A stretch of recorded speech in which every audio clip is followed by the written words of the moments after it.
Hello दोस्तों, ubiquitous study में आपका स्वागत है। आज की करंट न्यूज है, भारत ने अपनी किस नीति के तहत देश का पहला राष्ट्रीय बायो फाउंड्री नेटवर्क यानी कि एनबीएन लॉन्च किया है, जिसका मुख्य उद्देश्य जैव अर्थव्यवस्था को बढ़ावा देना है। तो दोस्तों इसका सही उत्तर हो जाएगा बायो ई3 नीति के तहत, यानी कि ऑप्शन बी इसका सही हो जाएगा। आइए इसको हम लोग डिटेल्स में देख लेते हैं।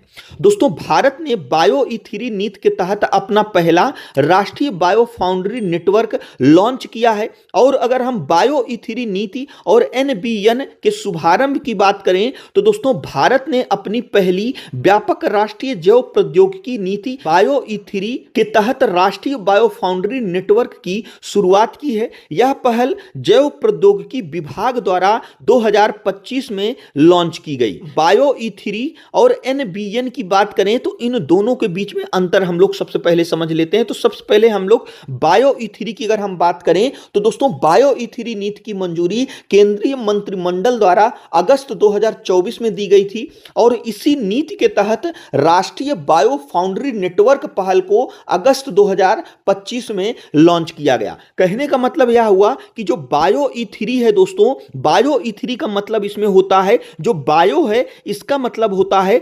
बायोटेक्नोलॉजी, और जो ई3 है, ई3 का मतलब दोस्तों 3 बार ई, पहला ई हो जाएगा इकोनॉमी, दूसरा हो जाएगा इन्वायरमेंट और तीसरा हो जाएगा एम्प्लॉयमेंट। यानी कि जो बायो ई3 है इसका दोस्तों मुख्य उद्देश्य क्या है कि भारत में जैव प्रौद्योगिकी का विकास करना, बढ़ावा देना। और दोस्तों इसी के साथ अगर हम एनबीएन की बात करें, इसका काम क्या होगा कि दोस्तों जब भारत में जैव प्रौद्योगिकी का विकास होगा, इससे संबंधित जो प्रोडक्ट उत्पादित होंगे उनको दोस्तों पूरे भारत में पहुंचाने का काम कौन करेगा? एनबीएन करेगा। एनबीएन दोस्तों एक नेटवर्क है जो स्वदेशी जैव विनिर्माण को बढ़ाने और नवाचार को बाजार तक तेजी से पहुंचाने के लिए 6 संस्थानों का सहयोगी मंच है। आप लोग लिस्ट में देख सकते हैं ये 6 सहयोगी संस्थान भारत के कौन कौन से हैं। एक है दोस्तों आईसीजीईबी जो नई दिल्ली में है, NCCS Pune, टीएचएसटीआई Faridabad, ACTREC Mumbai, IPFT Haryana और एनएबीआई पंजाब। ये सभी दोस्तों 6 संस्थानों का एक नेटवर्क है। जो एनबीएन इन 6 संस्थानों को आपस में जोड़कर एक नेटवर्क बनाएगा, से जो विनिर्माण होगा उसको और बढ़ाया जाएगा और पूरे भारत में जो है और विदेशों तक जो है इसको पहुंचाया जाएगा। इसी प्रकार से अगर हम बायो ई3 के उद्देश्य की बात करें, इस नीति का प्राथमिक उद्देश्य भारत की जैव अर्थव्यवस्था को बढ़ावा देना है, जिसका लक्ष्य 2030 तक इसे $300 बिलियन तक पहुंचाना है। यह 3 प्रमुख स्तंभों पर आधारित है। इसमें जो पहला स्तंभ है वह अर्थव्यवस्था है। कहने का मतलब स्वदेशी जैव विनिर्माण को बढ़ावा देना है, यानी कि स्वदेशी जैव विनिर्माण जैसे टीके हो गया, जैव ईंधन हो गया, बायोप्लास्टिक का उत्पादन भारत के भीतर ही जो है बढ़ाना है, जिससे जो आयात पर हम लोग ज्यादातर निर्भर हैं वह आयात घटेगा और भारत से जो है इन सब चीजों का निर्यात होगा, जिससे भारत की अर्थव्यवस्था आगे बढ़ेगी। दूसरा है पर्यावरण। दोस्तों हरित प्रौद्योगिकियों और सतत विकास को सुनिश्चित करना। कहने का मतलब दोस्तों भारत में जैव प्रौद्योगिकी का जितना विकास होगा उतना ही दोस्तों इनसे जो प्रोडक्ट बनेंगे वो पर्यावरण के लिए अच्छे होंगे। जैसे हम एक एग्जाम्पल से आप लोगों को समझा रहे हैं, जैसे अभी हमने अर्थव्यवस्था में बात किया कि जैव ईंधन जो है का विकास होगा। जैव ईंधन जब विकास होगा, अभी क्या है दोस्तों, हम लोग जीवाश्म ईंधन का जो है प्रयोग कर रहे हैं। जो जीवाश्म ईंधन होते हैं दोस्तों, इनके जलने से बहुत अधिक मात्रा में जो है कार्बन उत्सर्जित होता है, जो पर्यावरण के लिए बहुत ही नुकसानदायक है। और इसी प्रकार से हम लोग प्लास्टिक जो यूज करते हैं वह दोस्तों जैव प्रौद्योगिकी के विकसित होने पर हम लोग बायो प्लास्टिक का इस्तेमाल करेंगे। जो बायो प्लास्टिक होती हैं वह पर्यावरण में दोस्तों आसानी से विघटित हो जाती हैं, जिससे पर्यावरण जो है नुकसान कम पहुंचता है। इसी प्रकार से अगर हम रोजगार की बात करें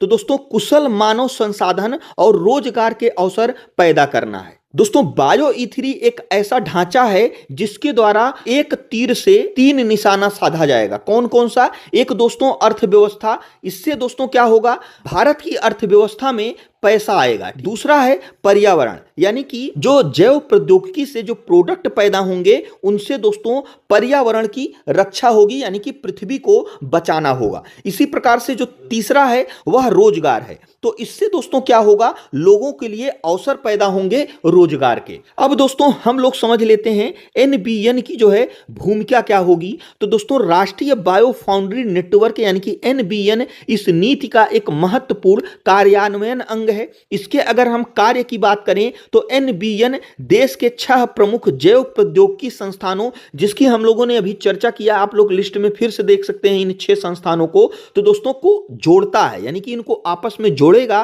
ताकि स्टार्टअप्स, उद्योगों और शोधकर्ताओं के लिए बायो फाउंड्री सुविधाएं उपलब्ध कराई जा सकें। इसी प्रकार से अगर हम इसके महत्व की बात करें तो दोस्तों बायो फाउंड्री एक स्वचालित सुविधा होती है जो इंजीनियर्ड जीवों के डिजाइन, यह क्या होता है तो दोस्तों इसका अर्थ है जैव प्रौद्योगिकी और आनुवंशिक इंजीनियरिंग का उपयोग करके किसी जीवित जीव जैसे बैक्टीरिया, ईस्ट या कोशिका के आनुवंशिक कोड यानी कि डीएनए को जानबूझकर और व्यवस्थित तरीके से बदलना। इसी प्रकार से दोस्तों निर्माण और परीक्षण को एकीकृत करती है। यह नवाचारों को प्रयोगशाला से बाजार तक ले जाने में लगने वाले समय को कम करता है, जिससे भारत की स्वदेशी जैव विनिर्माण क्षमता मजबूत होती है और यह आयात पर निर्भरता कम करता है। इसी प्रकार से दोस्तों बायो ई3 नीति वह रणनीतिक ढांचा है और एनबीएन वह बुनियादी ढांचा है जिसके माध्यम से भारत सतत बायोटेक्नोलॉजी में एक वैश्विक शक्ति बनने का